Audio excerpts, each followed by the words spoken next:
ভারতের প্রক্সি হয়ে পাকিস্তানের সঙ্গে সংঘাতে জড়িয়েছে আফগানিস্তান। এই অভিযোগে আবার উত্তেজনায় জ্বলে উঠেছে পাকিস্তান এবং আফগানিস্তান সীমান্তে। পাকিস্তানের প্রতিরক্ষা মন্ত্রী খাজা আসিফ সরাসরি অভিযোগ করেছেন, আফগানিস্তানের মাটি এখন ভারতের কৌশলগত স্বার্থরক্ষার ঘাঁটি হিসাবে ব্যবহৃত হচ্ছে। জিও নিউজকে দেওয়া এক সাক্ষাৎকারে খাজা আসিফ দাবি করেন, কাবুল এখন আর স্বাধীন কোনো রাষ্ট্র নয়, এটি দিল্লির হাতে পরিচালিত একটি প্রক্সি সরকার। ভারতের অর্থ, অস্ত্র ও গোয়েন্দা পরামর্শেই তারা আমাদের বিরুদ্ধে আগ্রাসন চালাচ্ছে। তিনি আরও দাবি করেন, আফগানিস্তান সীমান্তে ইচ্ছাকৃতভাবে সংঘাতে লিপ্ত হচ্ছে, যেন পাকিস্তানকে অভ্যন্তরীণ সংকটে ফেলা যায়।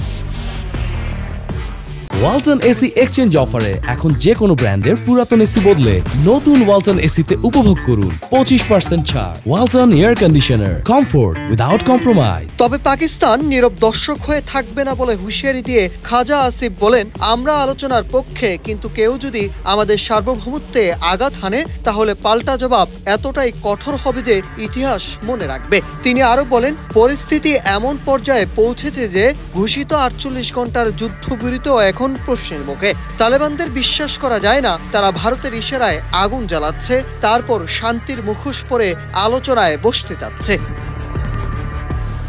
সীমান্ত সংঘাতে দুই পক্ষের মধ্যে রক্তক্ষয়ী লড়াই ছড়িয়ে পড়ে কয়েকশো কিলোমিটার জুড়ে। স্থানীয় সূত্রের বরাতে জানা গেছে, সীমান্তের কাছে অন্তত 4টি আফগান চৌকি পুরোপুরি ধ্বংস হয়েছে। পাকিস্তান দাবি করছে, অভিযানে 200-রও বেশি তালেবান যোদ্ধা নিহত হয়েছে।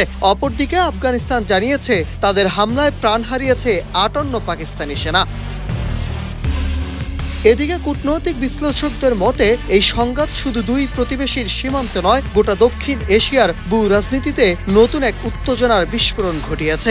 দিল্লি কাবুলের ঘনিষ্ঠতা এবং ইসলামাবাদের প্রতি বাড়তে থাকা অবিশ্বাস এখন আঞ্চলিক বিশৃঙ্খলার জন্য বড় হুমকি হয়ে দাঁড়াচ্ছে। এই সংঘাত শুধু গোলাগুলির নয়, এটি প্রভাব, প্রতিদ্বন্দ্বিতা এবং দক্ষিণ এশিয়ার ক্ষমতার অদৃশ্য মানচিত্র পুনর্লিখনের যুদ্ধ।